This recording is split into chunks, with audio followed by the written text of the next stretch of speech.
se le voir et parler et arranger les choses. Est-ce que Franck Diongo serait... Je peux regrouper ces 4 questions à 2 grandes préoccupations.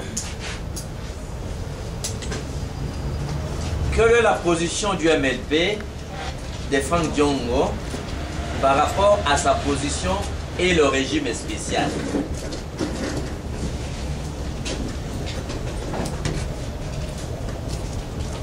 Et aussi, qu'est devient Kabila dans tout ça?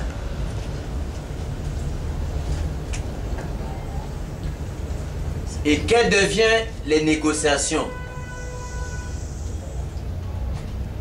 Premier élément d'information. Franck Diongo ne croit pas à la sincérité de M. Kabila quant au soi-disant dialogue. Franck Diongo ne voit pas M. Kabila enlever son premier ministre. Kabila a quitté le pouvoir le 19 et prendre un engagement de ne pas changer la constitution, prendre un engagement de quitter le pouvoir. Je ne crois pas à cette bonne foi de M. Kabila. Donc, je ne crois pas à la sincérité de la démarche. J'ai tenu une communication importante en lingala avec ce que je vois ici. Les informations du FAD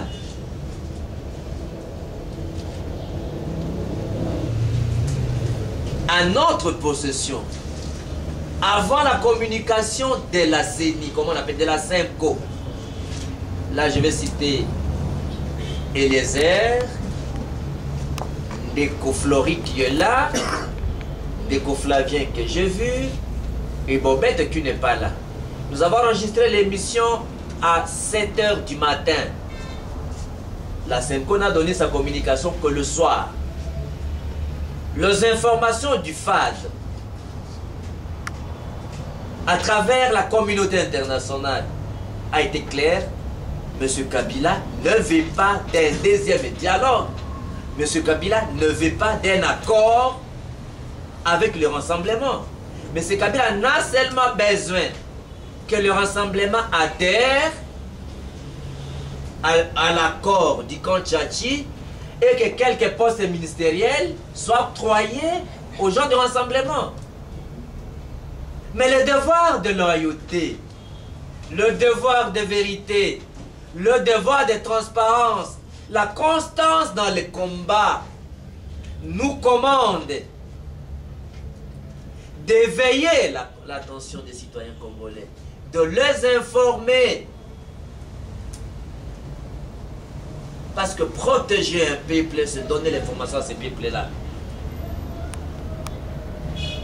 Et par rapport à nos principes dont chacun de vous connaît, ne croyant pas la sincérité de M. Kabila au dialogue, vous allez vous rappeler que Franck Diongo vous a toujours dit « Je ne peux jamais négocier avec M. Kabila, ni avec la CENI, parce que je ne crois pas qu'on peut avoir une solution négociée. » La négociation à travers la SEMCO et à la demande de M. Kabila, c'est une distraction pour descendre la pression avant les 19. Vous avez suivi, même le commandant de la ville, le général Kanyama a osé prendre position dans des questions politiques. Qui a donné le pouvoir au général Kanyama de dire les 19 il n'y aura rien, il devient politicien? Il donne position à des questions politiques. C'est un exécutant. Il a oublié qu'en donnant l'ordre sur les motos, le gouverneur de la ville l'a humilié en enlevant, en annulant sa décision. Ça s'appelle l'excès de zèle. Le général Kanyama n'a pas le pouvoir des actes de bonne foi pour montrer à la face du monde que l'unique voie de sortie qui est le dialogue, il continue à croire. Vous savez que hier, il a été reçu à la SEMCO.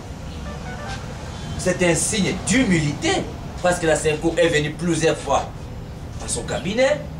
L'invitation de la SEMCO, le bien Sekedi est parti hier. s'entretenir avec la SEMCO. Le président Tshisekedi montre au nom du rassemblement et comme Mandela est non-violent, comme Mandela qui nous enseigne la démocratie, il y pose des actes pour montrer sa bonne foi et la bonne foi du rassemblement. Il faut inscrire cela dans ce sens-là. Mais est-ce que M. Kabila est-il sincère comme Tshisekedi est sincère?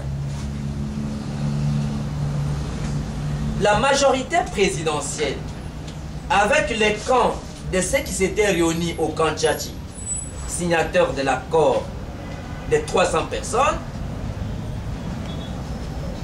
qui donnent l'impression d'être au-delà et au-dessus de la Constitution, il est hors de question que le rassemblement adhère à l'accord du complot qui viole la Constitution. Je ne suis pas le directeur de conscience du président Tshisekedi, mon maître. Je ne vois pas Tshisekedi accepter que le rassemblement adhère à l'accord des camps Tchatchi. Parce que la démarche de M. Kabila, c'est aller que le rassemblement adhère à l'accord du camp Tchatchi. S'il y a le dialogue, parce que j'accepte le principe que le rassemblement peut négocier pour le compte du rassemblement, sans que Franck Diongo ni les MLP puissent être parmi les négociateurs.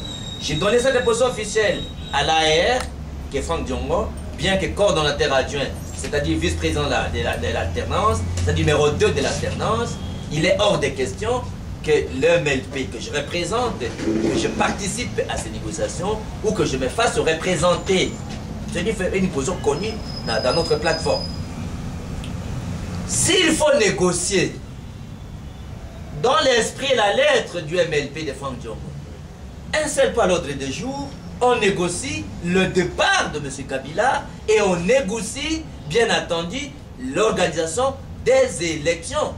On ne peut pas accepter que celui-là qui a été et qui est à la base du blocage du processus électoral et qui a terminé son mandat, que nous puissions violer la Constitution pour laisser M. Kabila organiser les élections ou prendre une parcelle de pouvoir au-delà de son deuxième et dernier mandat.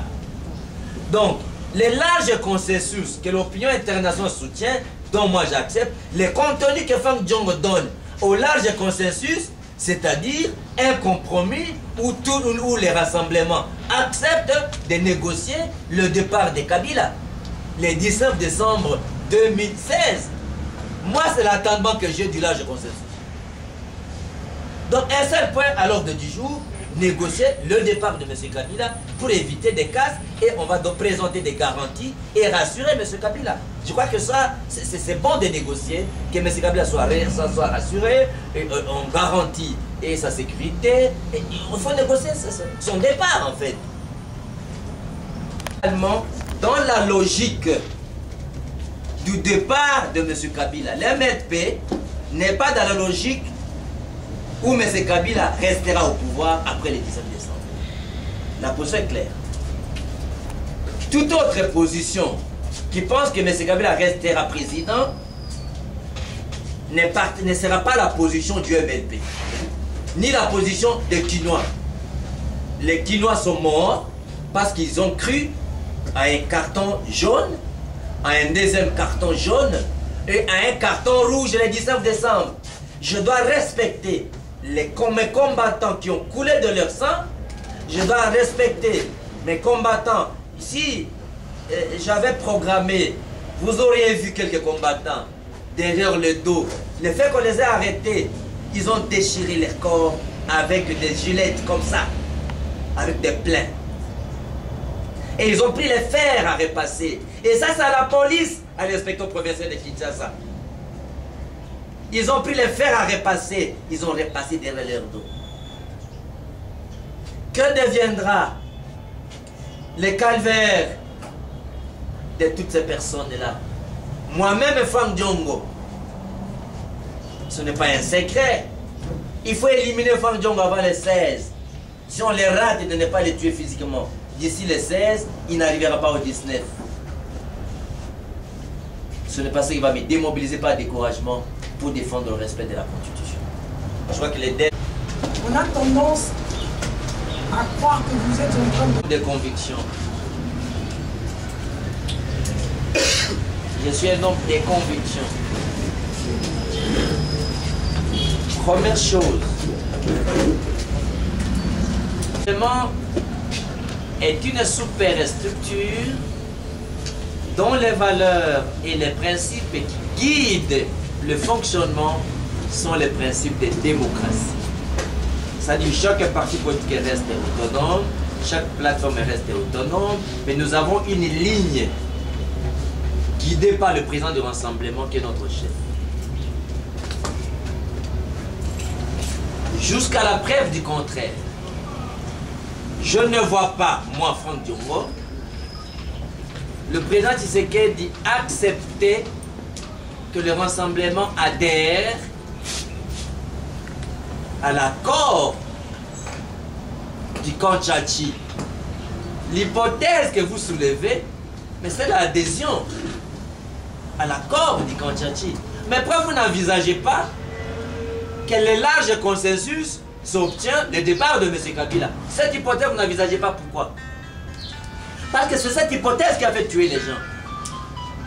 Comment vous pensez que le Rassemblement va ignorer tous les Congolais décédés? Parce que la veille de la signature de cet accord, la ville morte a été largement observée. Et on n'a jamais réussi une ville morte comme cette ville morte-là. Cela voudrait dire le désaveu massif du peuple congolais à cet accord. En posant cette question, vous voulez dire que le président Tshisekedi va oublier que son mot d'ordre a été largement obéi, monsieur? Je ne pense pas, tel que je connais le président Tshisekedi, je ne le vois pas aller à la contre de son mot d'ordre qui a fait que les Congolais aient obéi largement à son mot d'ordre. Parce que la personne qui a donné les mots d'ordre, c'est le président Tshisekedi, qui est le président du Rassemblement. Je voudrais, Peter, que nous puissions focaliser notre combat dans les valeurs et dans les principes, pas dans les positionnements des uns et des autres. À attendre votre question, l'enjeu principal, c'est le partage de pouvoir, c'est le partage de postes. Le combat de Franck Diongo ne peut pas être simplifié pour que les uns et les autres trouvent des postes. Je n'ai pas sacrifié ma jeunesse dans ce pays, je n'ai pas sacrifié ma vie pour des postes. Non, revenons pour qu'on se comprenne. Je reviens pour qu'on se comprenne. Voilà la lutte de ce que je t'explique, Serge. Venez me poser la question le même 19 là, le jour où les mandats députés terminent. Mais pourquoi vous faites le pour Kabila? Attendez aussi Kabila au 19 décembre. Voilà. Peut-être nous ne comprenons pas. J'ai déjà dit que toutes les institutions tombent, y compris les députés. Est-ce que vous ne comprenez pas la réponse, monsieur? Mais c'est déjà dit. C'est moi qui ai dit que, y compris les députés, tous les députés, il n'y aura plus de mandats à la fin de mois de février. Il n'y aura plus de mandat de députés. Qu'est-ce que vous voulez que je vous dise? Il y a un mandat de sénateur qui a pris fin, mais le sénateur continue. Et le gouverneur, c'est déjà un cas de corps que nous décrivons. Mais est-ce que vous, si cela arriverait pour l'Assemblée nationale, vous personnellement, pour les valeurs que vous défendez, vous allez faire comme est-ce que tu ne peux pas venir me poser mes questions? Franck Diongo, tu as dit pour Kabila, es-tu parti ou tu continues? C'est clair. C'est simple. Votre réponse aujourd'hui? J'ai déjà répondu. Tu as besoin que je te dise oui, je quitte ou non, je ne quitte pas. À la date échue. Hein? C'est ce que tu as besoin, c'est trop simplifié ça. Peuple au moins va quitter par la clé. C'est tout. C'est ça la clé.